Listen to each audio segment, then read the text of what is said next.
এরে নবীর উম্মতের দল, বড় পীর আব্দুল কাদের জিলানী, মাহবুবে সুবহানী, কুতুবে রব্বানী রাস্তা দিয়া চলতেছেন। একটা কুকুর সামনে দাঁড়ায় গেল। কুকুর ডাক দিয়ে কয়, বড় পীর আমার কথার জবাব দিয়া তারপরে যাও, বলো তুমি ভালো নাকি আমি কুকুর ভালো? বড় পীর চিন্তায় পড়ে গেলেন, যদি বলি কুকুর তুই ভালো আমি খারাপ, আল্লাহর কোরআনের আয়াতের উল্টা হবে, কারণ বনি আদম হলো শ্রেষ্ঠ। যদি বলি তুই খারাপ আমি ভালো, তো অহংকারী আসিয়া যাবে। আর যদি বলি আমি খারাপ তুই ভালো, তো কোরআনের আয়াতের উল্টা হয়ে যাবে। এখন আমি খারাপও বলতে পারি না, ভালো বলতে পারি না। ভালো বললে আমি নিজে ভালো বললে অহংকারী হবে, আমি নিজে খারাপ বললে তুই কুকুর ভালো বললে কোরআনের আয়াতের উল্টা হবে। আল্লাহর ওলি বান্দা মোরাকাবায় ঢুকলেন, আল্লাহ জবাব দিয়া দিলেন। এই জবাব পাইয়া ডাক দিয়া কয়, কুকুর কবরে যাওয়ার আগে আমি তোকে বলতে পারবো না আমি ভালো নাকি আমি খারাপ, কারণ আমাকে সবাই বড় পীর বলে ডাক দেয়, কিন্তু মরণের পরে আমার সামনে কিছু যাবে না। আমার তিনটা পাতলা কাপড় আমার আসল বিছানা হবে। ওই অন্ধকার কবর 3.5 হাত মাটির ঘর হবে।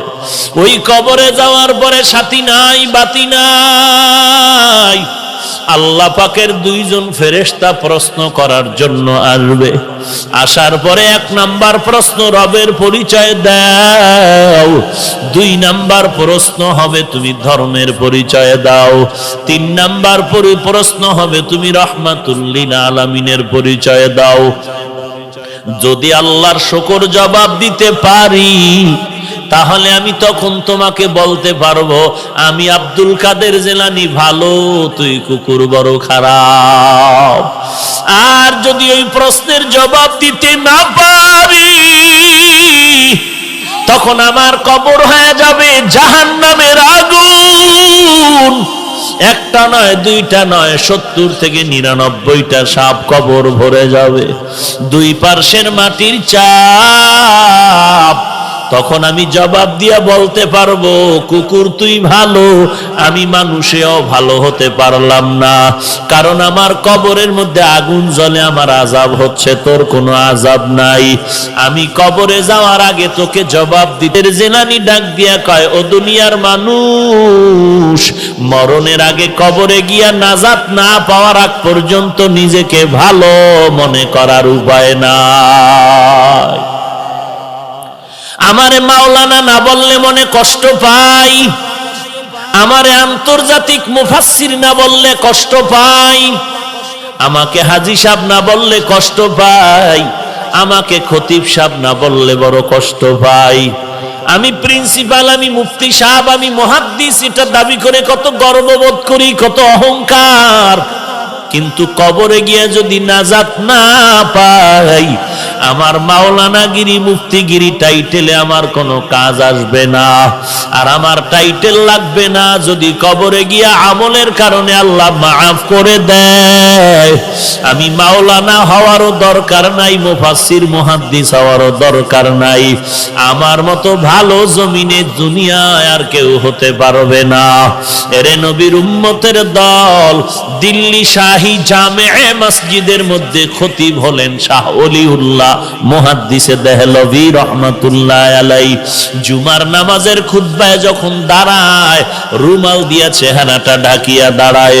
একজন দাঁড়ায় বলে, হযরত আপনি চেহারা ঢাকিয়া খুতবা পড়েন, কারণটা কি? আল্লাহর ওলি বলে, বাবা আগামী জুমায় তুমি জবাব নিতে আসবা। আগামী জুমায় যখন আসলো, বলে আমার কাছে দাঁড়াও।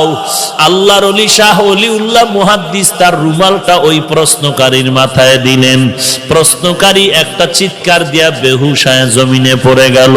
হুশে আসার পরে বলে, বাবা রুমালটা মাথায় দেওয়ার কারণে তুমি চিৎকার দিলা কেন?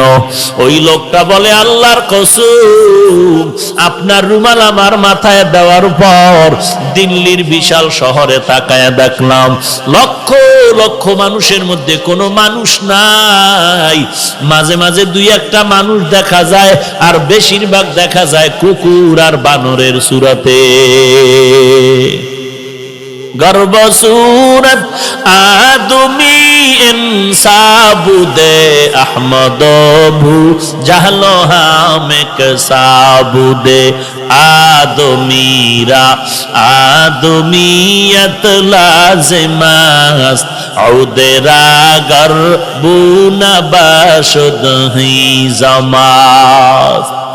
গোটা দুনিয়াটা শাসন করেছেন দুইজন, শোষণ করেছে দুইজন। একজন শাসনকর্তা সুলাইমান পয়গম্বর, আর একজন শাসন করেছিলেন বাদশাহ জুলকারনাইন। ইন্তেকালের আগে বাদশাহ জুলকারনাইন বললেন, মরার পরে জানাজা পড়াইয়া কাফনের ভেতর থেকে হাত দুইটা বের করে এলাকায় ঘুরায় ঘুরায় কবরে নিয়ে যাওয়া। যখন এনা জানাজার পরে এমন করা হলো, দুনিয়াওয়ালারা কয়, দেখ দেখ, দুনিয়ার ক্ষমতা পাইয়াও লোভ এখনো সামলাইতে পারে না, মরার পর আরো চায় আরো চায়। ইমানওয়ালা কয়, না রে বেয়াকুফ, না না, বাদশাহ জুলকারনাইন গোটা মানুষের সবক দিয়া গেল। আমি দুনিয়ার পুরা ক্ষমতা পাইয়াও আজ খালি হাতে কবরে যাইতেছি। এরে নবীর উম্মতের দল, কিসের মাস্তানি আর কিসের বাহাদুরি করো? তোমার আপন ছেলে যার জন্য তোমার ঘাম নষ্ট করে কামাই রুজি করে বাড়ি গাড়ি করো, ওই ছেলেটা তোমার গুনার ভাগ নিবে না, ওই মেয়েটা তোমার গুনার ভাগ নিবে না, তোমার মা তোমার আপন গুনার ভাগ নিবে না। দুনিয়াতে যদি মামলায় পড়ে যাও, বিপদে পড়লে দেখছুনি মা বাবায় বলে এই সন্তান আমি চাই না। একটু বিপদে পড়লে মা সন্তানেরে ভুলিয়া যায়, আবার সন্তান মা বাবারে ভুলিয়া যায় স্বার্থের ভরি টানে ভরিয়া। অতএব তুমি কার পিছনে দৌড়াও, সব বাদ দিয়া তুমি আমার মাওলার সাথে যোগাযোগ লাগায়া দাও। আল্লাহকে ডাক দিয়া বলো, হে মালিক, দুনিয়াতে এই 70 বছর 60 বছর 40 বছর হায়াতে আমার প্রত্যেকটা সেকেন্ড আমি আমার দুনিয়ার লাইনে ব্যয় করলাম, বন্ধুর লাইনে ব্যয় করলাম, আমার খেলার মাঠের বন্ধুর পিছনে আড্ডা দিয়া সময় নষ্ট করলাম, লেখাপড়ার মাঠে আমার ছাত্র ভাই বোনের পেছনে সময় দিলাম, কর্মজীবনে আবার আমি টাকার পেছনে সময় দিলাম। আজান কানে আসছে মসজিদে যাই নাই, আলেম ওলামার মাইকির বয়ান আসছে বয়ানে যাই নাই, আল্লাহ ওয়ালারা ডাকছে আসো, মুয়াজ্জিন ডাকছে আসো, যাই নাই। ও আল্লাহ, সব জিন্দেগি বরবাদ করে ফেললাম। চোখ দুইটা বন্ধ করে তাকায় দেখি আমার আমল নামায় ভালো একটা নেক আমল নাই। ওরে বান্দা, আল্লাহ যদি জিজ্ঞাসা করে এমন একটা ওসিলা পেশ করো। আইয়ুব নবী এত বিছানায় অসুস্থ, সবাই পোকা পড়ার কারণে দুর্গন্ধে এলাকা ছাড়িয়া সবাই চলে যায়। আইয়ুব নবী এখন কাঁদতেছে, আল্লাহ সবাই আমারে ছাড়িয়া যায়, তুমি আমারে ছাড়িয়া দিও না রে আল্লাহ। এই কান্নার মধ্যে তাকায় দেখে অনেক বিবি তার ছিল, কয়েকজন বিবি আইসা বলে আমাদের তালাক দেন, আমরাও চলে যাব। আইয়ুব নবী কান্না করে বলে, বিবিরা যাও যাও, আমার জন্য আমার আল্লাহ হলেন যথেষ্ট। এইবার আইয়ুব নবী ভাঙ্গা দিল নিয়ে কান্না করে বলে, ও মালিক, আমার আদরের আপন বিবিরা পর্যন্ত আমাকে ছাড়িয়া সবাই চলিয়া যাইতেছে, তুমি আমাকে ফালাইয়া দিও না, মেহেরবানি করে তুমি আমাকে কবুল করিয়া নিও। হঠাৎ আইয়ুব নবী তাকায় দেখে পায়ের কিনারায় একমাত্র বিবি রহমা বয়া বয়া কান্না করে। আইয়ুব নবী ইশারা করে বলে, বিবি সবাই গেল, তুমি কেন যাও না? ইউসুফ নবীর কন্যা রহিমা, কিন্তু আসল নাম রহমা, তুমি যাও। বলে, না না, আমাকে যেতে বলবেন না পয়গম্বর। কারণটা কি? বলে, আমি আপনার খেদমতে আমার জীবনটা কাটায় দিতে চাই। কারণ কি? বলে, হাসরের ময়দান তো বড় কঠিন, একটা নেকের টানে মা বাবা জাহান্নামে যাবে, ছেলে মেয়েরা জান্নাতে যাবে। একটা নেকের ব্যবধানে অনেক সময় ছাত্র জান্নাতে যাবে, ওস্তাদরা জাহান্নামে যাবে। একটা নেকের টানে বক্তা জাহান্নামে যাবে, শ্রোতারা জান্নাতে যাবে। একটা নেকের ব্যবধানে ইমাম সাহেব জাহান্নামে যাবে, মুক্তাদিরা জান্নাতে জান্নাতে যাবে। একটা নেকের ব্যবধানে দেখা যাবে পীর সাহেব জাহান্নামে যায়, মুরিদেরা আমল করিয়া জান্নাতে যায়। এরে নবীর উম্মতের দল, রহমা নামের বিবি কান্না করে বলেন, ওই হাসরের ময়দান এমন একটা ভয়ঙ্কর ঘর, একটা জায়গা, সূর্য মাথার উপরে নেমে আসবে, সূর্যের তাপে জমিনটা তামা হয়ে যাবে, ওদিকে জাহান্নামের আওয়াজ, ওদিকে আমার আল্লাহ তাআলার কুদরতের আওয়াজ। ওয়ামতাজুল ইয়াউমা আইয়ুহাল মুজরিমুন, এরে গুনাহগারের দল, নেককারদের থেকে তোরা আলাদা হয়ে যা। জাহান্নাম চিৎকার দিয়ে বলবে, রে মালিক, গুনাহগার গুলো সব আমার পেটের মধ্যে দিয়া দাও রে আল্লাহ। সূর্যের তাপে মানুষের গুনাহগারের মাথার মগজগুলো টাস টাস করে ফেটে যাবে, পায়খানার রাস্তা দিয়া পেটের নাড়ি বুড়িগুলো পড়িয়া যাইবে, এমন কান্নার আওয়াজ, জাহান্নামের আওয়াজে হাসরের ময়দানটা থরথর করে কাঁপা শুরু হয়ে যাবে। ওরে নবীরা পর্যন্ত কান্নার আওয়াজ, শুধুমাত্র তোমার আমার নবী সিজদায় পড়ে কাঁদবেন, আল্লাহ জাহান্নামের ফিরাও, আমার একটা উম্মত যেন জাহান্নামে না যায়, আমার একটা উম্মত জাহান্নামে গেলে আমি নবী জান্নাতে যাব না। আল্লাহ বলবেন, নবী আপনি কাঁদবেন না, আপনি চিনিয়া চিনিয়া বাছাই করে করে আপনার উম্মতের জান্নাতে নেওয়ার চেষ্টা করেন। এরে নবীর উম্মতের দল, আমার নবী উম্মতের কেমনে চিনবেন? আম্মা জান আয়েশা রাদিয়াল্লাহু আনহা বলেন, কোটি কোটি মানুষের মধ্যে উম্মতের চিনবেন কি করে?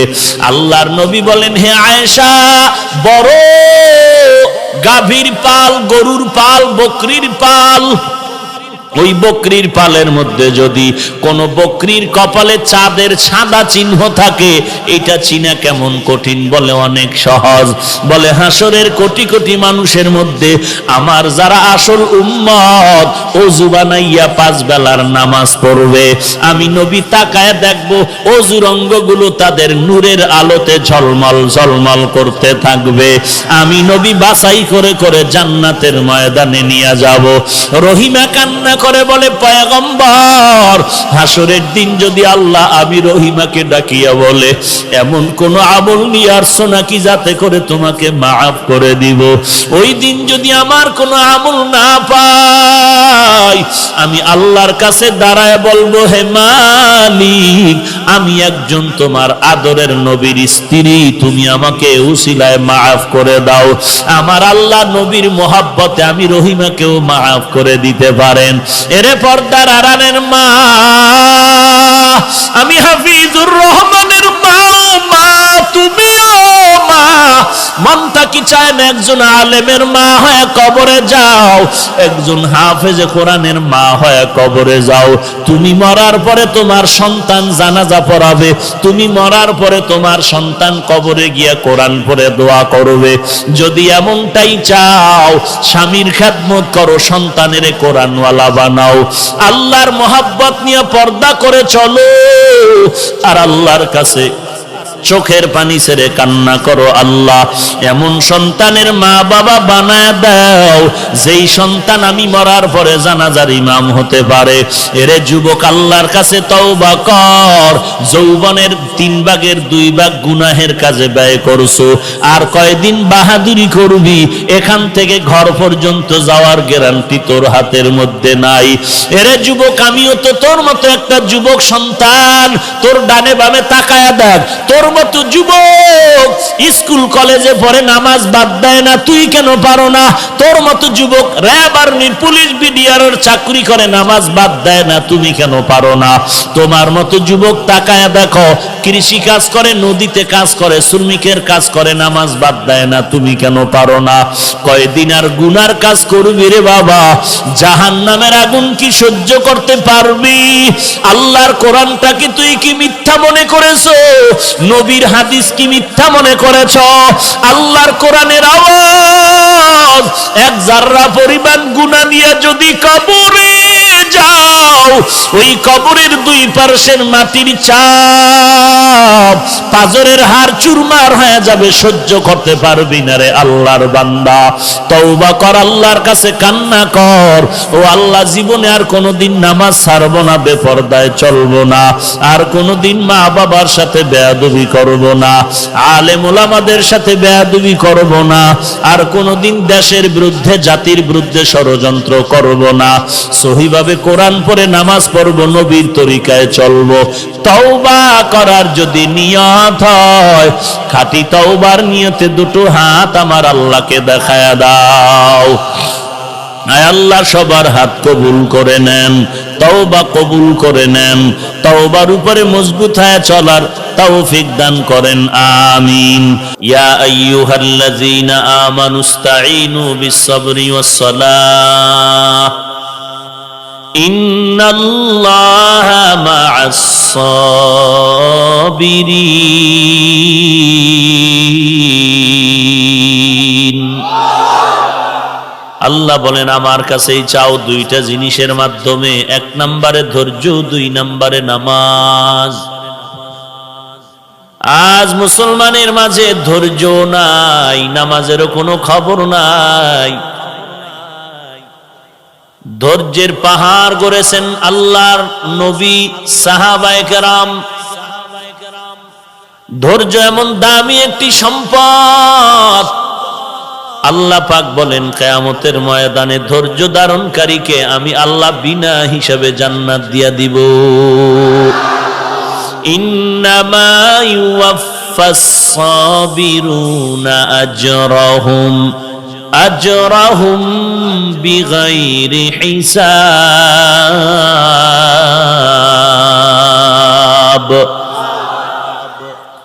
হাসরের দিন আল্লাহ বলবেন ধৈর্য ধারণকারীরা বিনা হিসাবে জান্নাতে যাও। দুই নম্বরে নামাজ।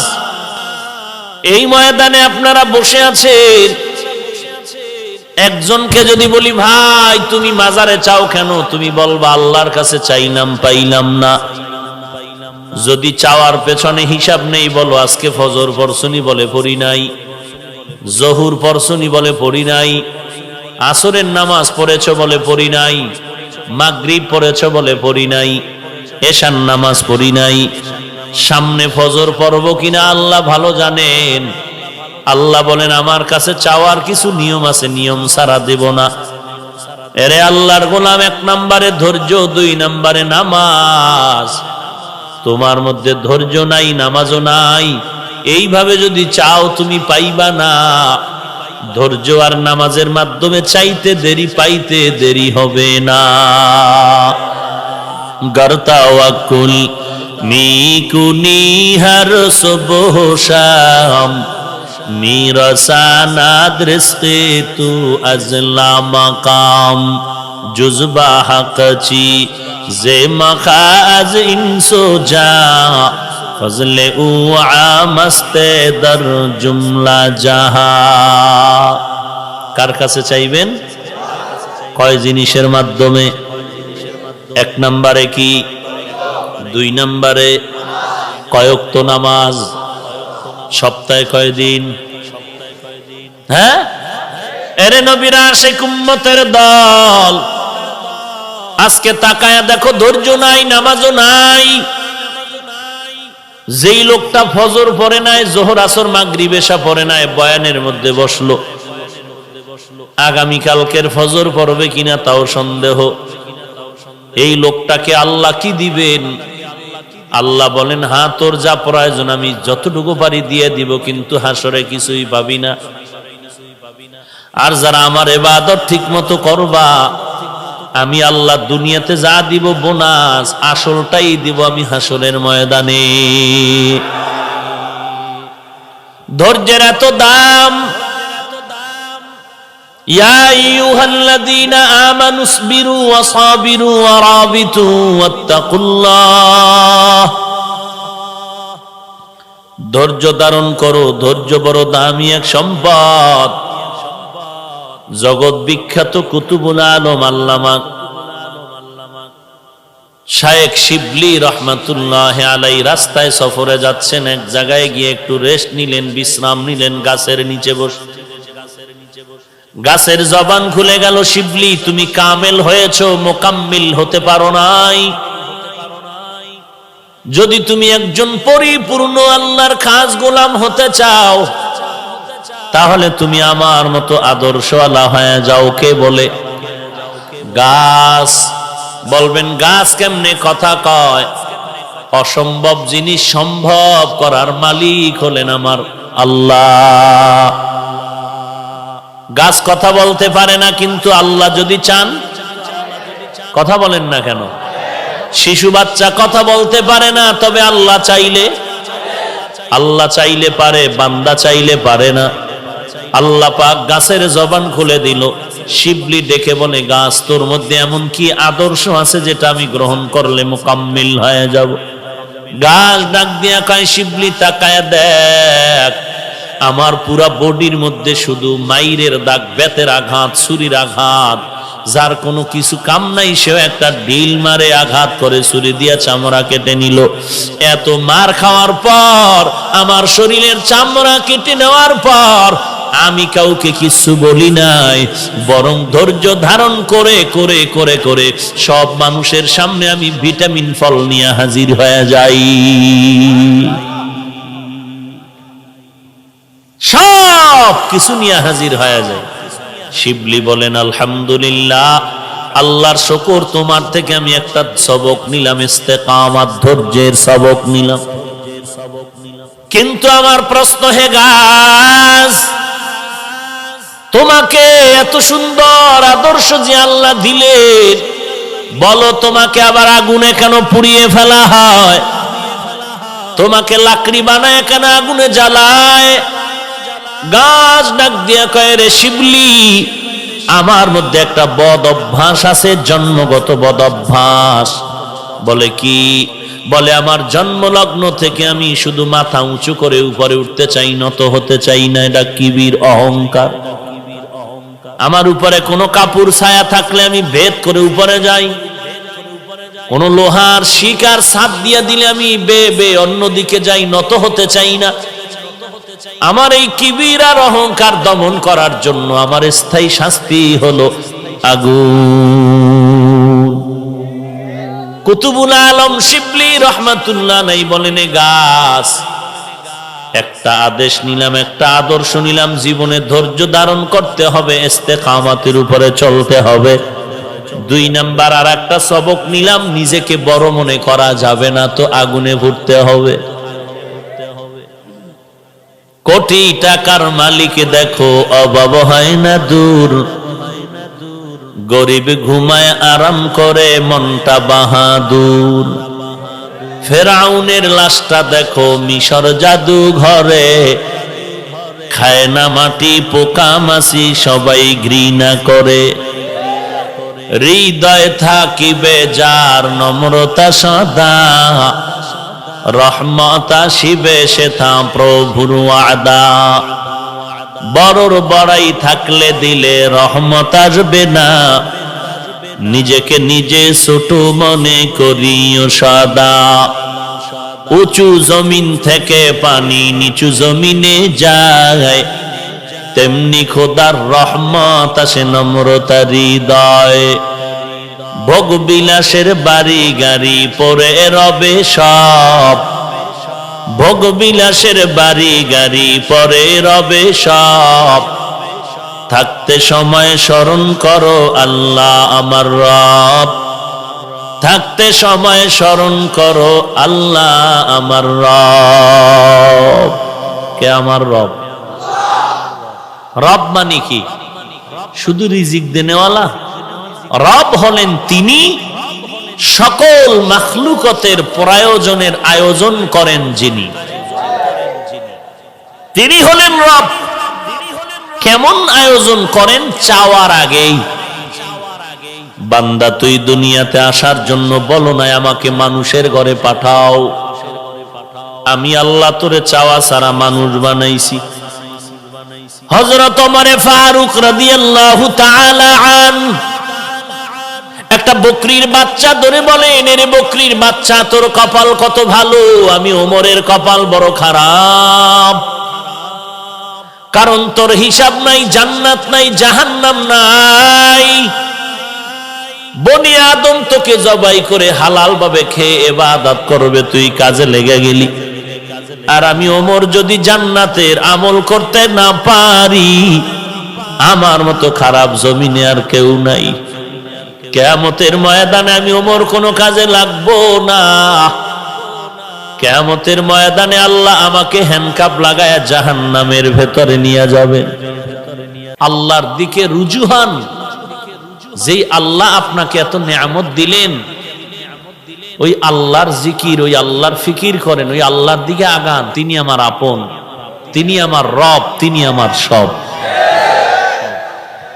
কিছু প্রয়োজন হলে তার কাছেই তুমি প্রত্যাবর্তন করো, মাথা নত করো, কারো কাছে নয়। কার কাছে? তাহলে সহযোগিতা ছাড়া চলার কোনো উপায় কারো নাই। সহযোগিতা যে আমি নিব, সাহায্য নিব, নিতেই হবে। সাহায্য ছাড়া আমিও চলতে পারি না, গরিব চলতে পারে না, ধনীও চলতে পারে না। তো সাহায্যটা যে নিব, কার থেকে নিব, এটাও চিন্তা ভাবনা করে নিতে হবে। সবাইকে জিজ্ঞাসা করলে গলার ছেড়ে দিয়ে চিৎকার করে বলবেন, সাহায্য তো আল্লাহর থেকে নিব। এই স্লোগান মুসলমানের বাচ্চার যদি কলব থেকে বের হইতো, তাহলে এই বাংলাদেশে কোনো এনজিও, কোনো সুদি কারবারি থাকতে পারত না।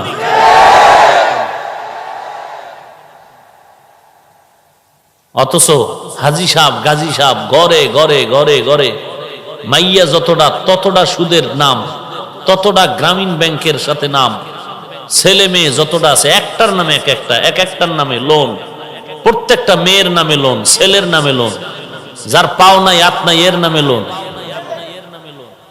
ব্যবসা চলে না, গাড়ি চলে না, চাকুরি চলে না। কোন যুগে আমরা বসবাস করি? রাসূল তো এজন্যই বলে গেলেন যে এমন একটা সময় আসবে, আগুনের আংটা, কয়লা হাতের মধ্যে রাখা যেমন কঠিন হবে, ঈমান বাঁচান তেমন কঠিন হয়ে যাবে। এতক্ষণ এই কথাগুলো যা বললাম, এই মসজিদের মধ্যে জুমার দিন আগামীকাল বলেন না কোন ইমাম, দেখেন আপনার কি হালাত হয়।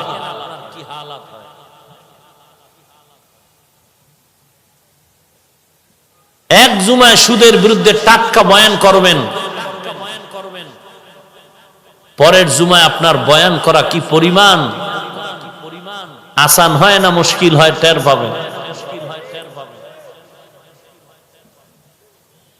চরমনাইরে গালি দেওয়া খুবই সহজ, ওলামাদেরকে তাবলিগদের গালি দেওয়া খুবই সহজ,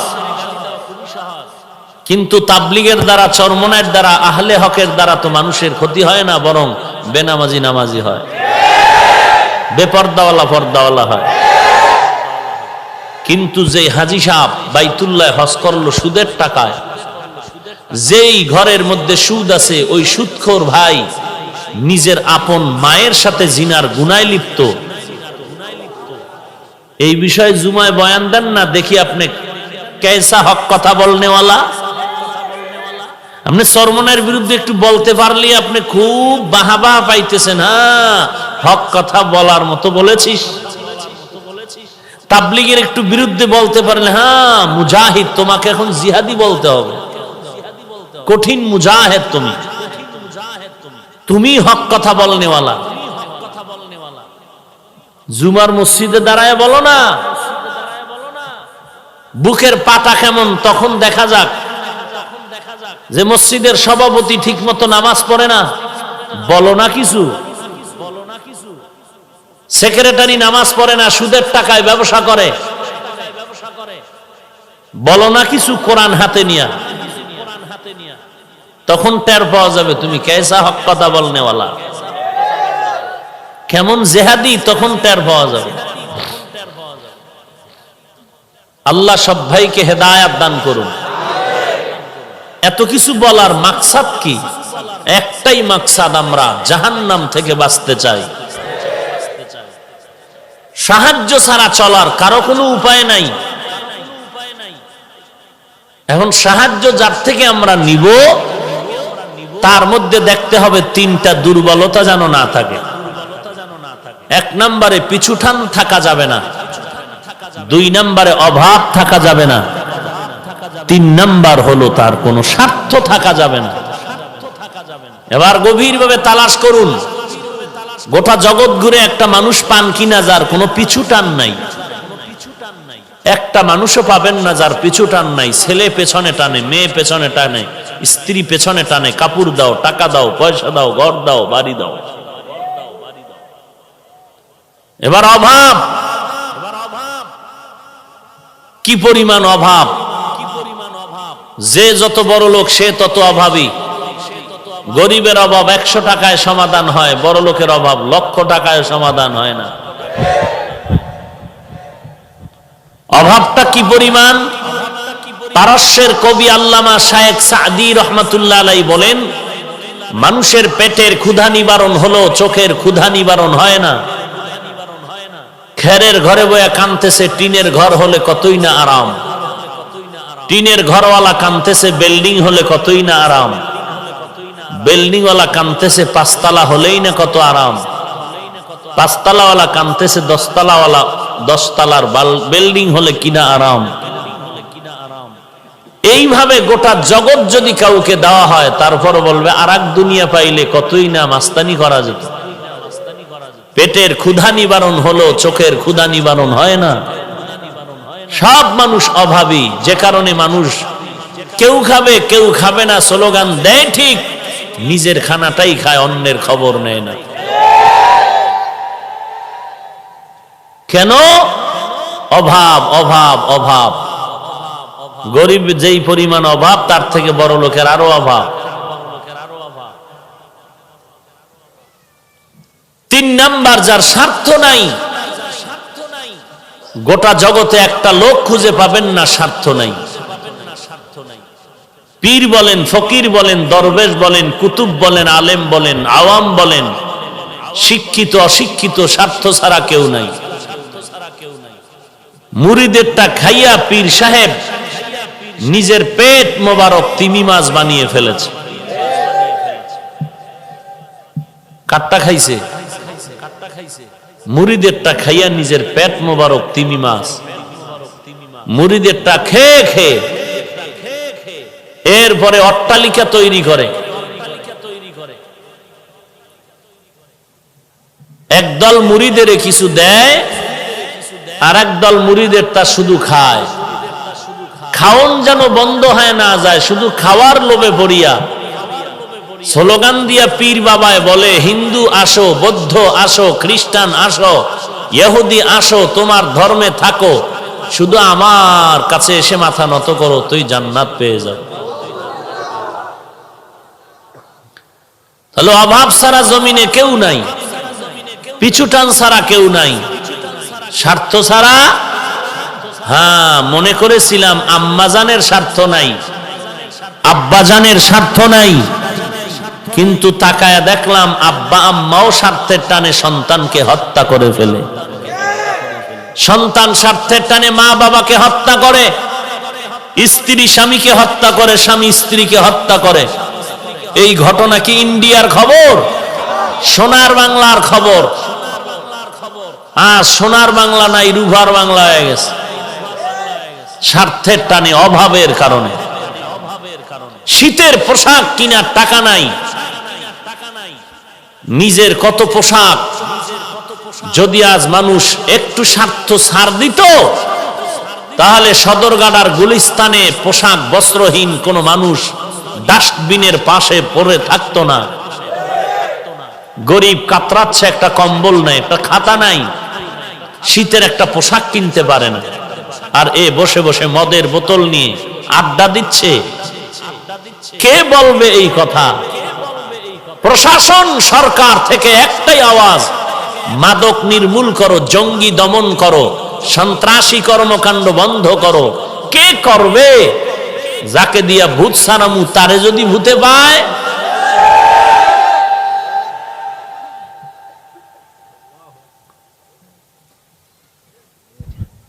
একটা ওয়ার্ডের কমিশনার একটা থানার ওসি সাহেব যথেষ্ট 1 ঘন্টা টাইম পুরা থানার মাদক বন্ধ করার জন্য, সাধারণ মানুষ যদি একটু সহযোগিতা করে। কিন্তু হঠাৎ করে যখন ওসি সাহেব সৎ নিয়তে সামনে আগায়, কমিশনার আগায়, ফট করে কোন দিকের গোপন টেলিফোন চলে আসে, সব তছনছ হয়ে যায়। না হয় 1 ঘন্টা টাইম এই জমিনকে পবিত্র করার জন্য। এই জমিন পবিত্র করার আগে মানুষের অন্তরকে পবিত্র করতে হবে।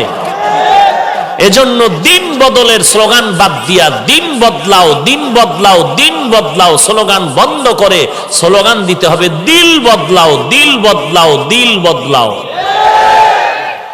মানুষের দিল যখন বদলে যায় তখন বিড়ি ফেলে দেয়, মদ ফেলে দেয়, তখন সে পান খায়, জিব্বা দিয়া গালিফা বন্ধ করে জিকির করে, টুপি বাদ দিয়া টুপি মাথায় দেয়, দাড়ি ছিল না দাড়ি উঠছে।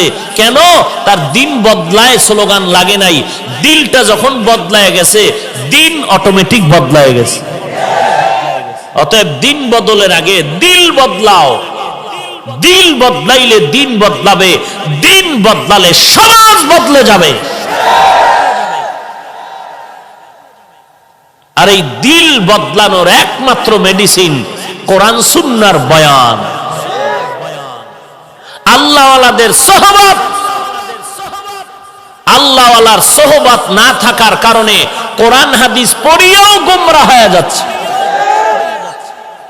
কোরআন হাদিস হাতে থাকার পরেও শুধু আল্লাহওয়ালাদেরকে মুরব্বি না মানার কারণে সে বলে শবে বরাত পালন করা দুর্গা পূজা পালনের সমান। আমার মতো নাম্বার সারা মোল্লা নয়, ডক্টর আল্লামা লাগায় বলে কালেমায়ে তৈয়বা কুফরি কালেমা। কেন? কোরআন সুন্নাহর অভাব। হ্যাঁ, আল্লামা হইছে কোরআন সুন্নাহ ছাড়া, কথায় কথায় হাদিস, কথায় কথায় কোরআন। এরপরও কেন উল্টা পাল্টা বক্তব্য? শুধু কোরআন সুন্নাহয় তার দিল পাল্টাতে পারেনি। আল্লাহওয়ালার সোহবত দরকার ছিল। আল্লাহওয়ালাদের সোহবত এমন, একটা ছাত্র যেমন শিক্ষকের সামনে অন্যায় করতে ভয় পায়, ঠিক একজন তাকওয়াওয়ালা আল্লাহওয়ালার সামনে সাধারণ একজন মুসলমান, একজন সাধারণ আলেম জিহ্বা দিয়ে কথা বলতে ভয় পায়।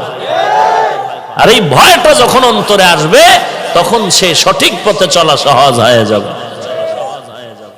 এজন্য ওয়াজ মাহফিলের আয়োজন, এজন্য আল্লাহওয়ালাদের কাছে যাওয়া। রাতারাতি কেউ আল্লাহওয়ালা হয় নাই, রাতারাতি কেউ ইঞ্জিনিয়ার হয় নাই। যত দামি দামি ইঞ্জিনিয়ার, এর দেখবেন যে তুমি শুধু সার্টিফিকেট দিয়ে হয়েছে বলে না, সার্টিফিকেট তো আছেই। অভিজ্ঞ ইঞ্জিনিয়ারের পেছনে পেছনে আমি রাত নাই দিন নাই সময় দিয়েছি। অতএব সাহায্য ছাড়া চলার উপায় নাই। সাহায্য তুমি এমন ব্যক্তির থেকে নিতে হবে যার 3টা দুর্বলতা নাই, অভাব নাই, স্বার্থ নাই, পিছু টান নাই। এই 3টা দুর্বলতা নাই, জগতে একজনই পাওয়া যাবে, তিনি হলেন আমার আল্লাহ। কে? এবার আমাকে একটা প্রশ্নের জবাব দেন। আপনাদের কাছে খারাপ লাগতেছে কথাগুলো, আমাকে একটি প্রশ্নের জবাব দেন। আবার আপনার রসুল রহমাতুল্লিল আলামিন থেকে দামি পীর সাহেবের কি নাম? কথা বলেন। কেউ নাই না? আপনারা ভুলে বলতেছেন। আমার রসুল থেকে কোনো দামি পীর নাই। কেন? খাজা মঈনুদ্দিন, বড় পীর আব্দুল কাদের জিলানী। হ্যাঁ, আমার নবীজির দরবার থেকে দামি দরবার নাই। সঠিক। আমার নবীজির মাজার শরীফ থেকে দামি কোনো মাজার নাই। তা তুমি তোমার পীর বাবার মাজারে দুধ দিয়া ধুইয়া দাও, মদিনারটা ধো না কেন? তুমি তোমার পীর বাবার দরবারে জুতা নিয়ে ঢোকো না, মদিনায় কেন ঢোকো? কি ব্যাপার? ধর্মীয় শিক্ষা নাই, থাকলেও জাহান্নামের ভয় নাই, থাকলেও আল্লাহওয়ালা মুরব্বি মানে না। মুরব্বি মানে ঠিক, একেবারে যে মানে না তা না, কোয়ালিটি আলাদা। শিষ্য যেমন বিড়ি টানে, মুরব্বিও টানে। তাহলে এই মুরব্বি দিয়া শিষ্য ভালো হবে কোনদিন? এজন্য তাকওয়াওয়ালা মুরব্বি মানা দরকার। তো সাহায্য কার থেকে আমরা? আচ্ছা, তাহলে আমাদের শ্রেষ্ঠ নবী, যার মতো কোনো পীর নাই, যার কোনো তুলনা, যার জীবনে কোনো গুনাহ, সন্দেহ আছিল কোনো গুনাহ, হ্যাঁ, সেই নবীজির বয়স কত ছিল আপনাদের জানা আছে? কত? 63 বছর। এই 63 বছরে কি নবীজির কখনো কিছু নিজের জন্য প্রয়োজন হতো? নবীজির কিছুই প্রয়োজন হতো না। কথা বলেন না কেন? খানার প্রয়োজন হতো না? বাজারে যাওয়া লাগতো, ঘুম, বিয়া শাদী, সন্তানাদি, এই যে প্রয়োজনগুলো নবীর যখন হতো, কোন মাজার শরীফে গিয়া নবী বলতেন ওই মাজারওয়ালা দাও? আইয়ুব নবীর মাজারে, তো মুসা নবীর মাজারে। কোন মাজারে? কি আল্লাহর মাজার আসেনি? মাজার কি জিন্দা লোকের হয়? আর এক ঝামেলা, আল্লাহর বলে মাজার। কার কাছে চাইতেন? সর্বশ্রেষ্ঠ নবী যদি আল্লাহর কাছে চাইতে পারে, তুমি কেন মাজারে চাও? এই ভণ্ড, তুমি কেন কবরওয়ালার কাছে চাও? কি ব্যাপার? হ্যাঁ, এক জায়গায় চাইছো পাও নাই, আর এক জায়গায় গেছো, এইটা মানা যায়। আল্লাহ দিতে পারে না এই জন্য মাজারে চাও? না আল্লাহ পারেন? পারেন তো চাও না কেন? চাইছি ঠিক, পাই না। বহু চাইছি, কত যে চাইলাম, একটু যদি পাইতাম। নামাজ পড়ি, রোজা রাখি, এই যে এত কষ্ট করি, অথচ বেনামাজিরা বছরে বছরে জায়গা রাখে, বিল্ডিং করে, অভাব নাই, অথচ আমরা পাই না। আল্লাহ বলেন ওই বেঈমানেরা চায় না, আল্লাহ দেয়। কেন দেয়? ওরা যা পাবে সব দুনিয়ায়, পরকালে কিছুই পাবে না। আর মুমিনেরটা আল্লাহ দিবেন না, হ্যাঁ চাইলে পাবা, যতটুকু দরকার, বেশি যা দরকার আল্লাহ দিবেন। মোহাব্বতের নজরে হাসরের দিন বেঈমান আফসোস করে আঙ্গুল কামড়াবে। তবে তুমি চাইলে পাবা, চাওয়াটা চাওয়ার মতো হতে হবে, চাওয়ার